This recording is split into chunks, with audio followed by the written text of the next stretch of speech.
When we think about what inspired the American Constitution, we often think about the issues under the Articles of Confederation and the sort of understanding that something had to be done to fix them, and ultimately the decision to scrap the Articles and start over with the Constitution. But how did the Constitution become what it is? Well, there were some practical influences, things like our experiences under the Articles of Confederation and our experiences when we were still British colonies under Home Rule. But we also saw these different theories being brought into play.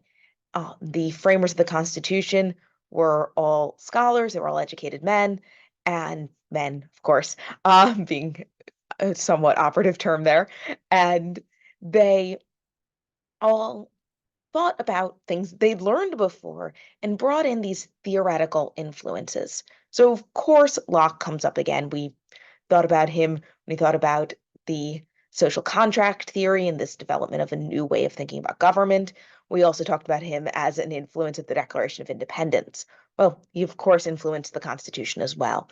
This idea of popular sovereignty, of power stemming from the people rather than from God or the crown or even from the Constitution, right? Power doesn't really stem from the Constitution. The Constitution is just an expression of the power of the people, hence the first words of it being we the people.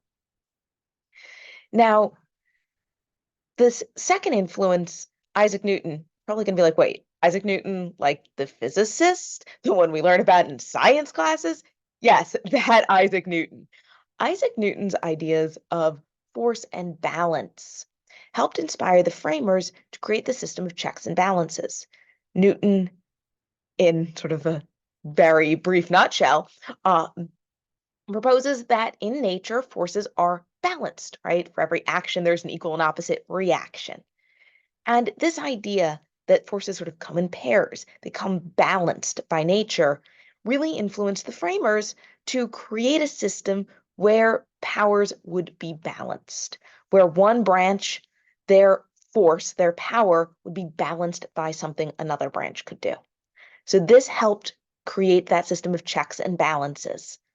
And ultimately, this separation of powers, which, if you'll bear with me, we're going to skip Montesquieu for a second and go to Smith and Hume. Adam Smith and David Hume were economists, and they both talked about this idea of competition and competition sort of perfecting the market. What that basically means is imagine you have two stores next to each other. You're out on Coney Island and they both sell hot dogs. And so you have these two hot dog stands next to each other. Now, how do you decide which one to go to? Well, something has to be different, right? They're selling the same product. So maybe one lowers the price, or one raises the quality. So if the low price one is just terrible and you're like, oh God, I can never eat this, this is disgusting, you're going to spend more for the higher quality one.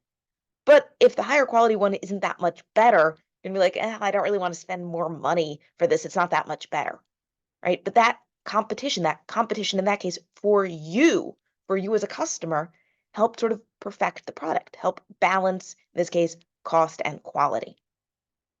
Now, in the case of government, we're not balancing cost and quality in the same way, but there's this idea that if you separate these different branches, if you take the power of the government and divide it up, you can, in essence, encourage competition between these branches, competition for, in this case, more power. But in this case, if you think about the president and Congress, well, the president and Congress is two branches of government. We'll talk more about that in a minute. But these two different branches, the president's going to want to do more, right? Gain more power. But Congress isn't going to want to lose power to the president. So this competition between the president and Congress for more power is ultimately going to stop either from gaining too much power. So this idea that competition sort of perfects the market was applied to competition perfecting the government. And so we have this division of power. And when we say division of powers, we'll talk about it's really not separate branches with separate powers. It's separate branches sharing powers. So we're dividing up sort of shared pot of power among the three branches. And these three branches can balance each other. Their powers are somewhat equal and they can keep each other in check and balance each other out, just like Newton would want. Now, the last one, or third bullet, is Baron de Montesquieu. And he was not actually American, but he came and he looked at America as sort of this laboratory um, and was looking at what we were doing here and started classifying government functions and really expressed this idea that separation of powers is good, that this is what we want in a government, that this helps keep government more responsible to the people and more democratic. He also really advocated for this idea of limited government. The government should not be all the power, right? The government should have express limits placed on its power. And as you can see, all these ideas sort of complement each other and ultimately went into creating this document that we still live under to this day.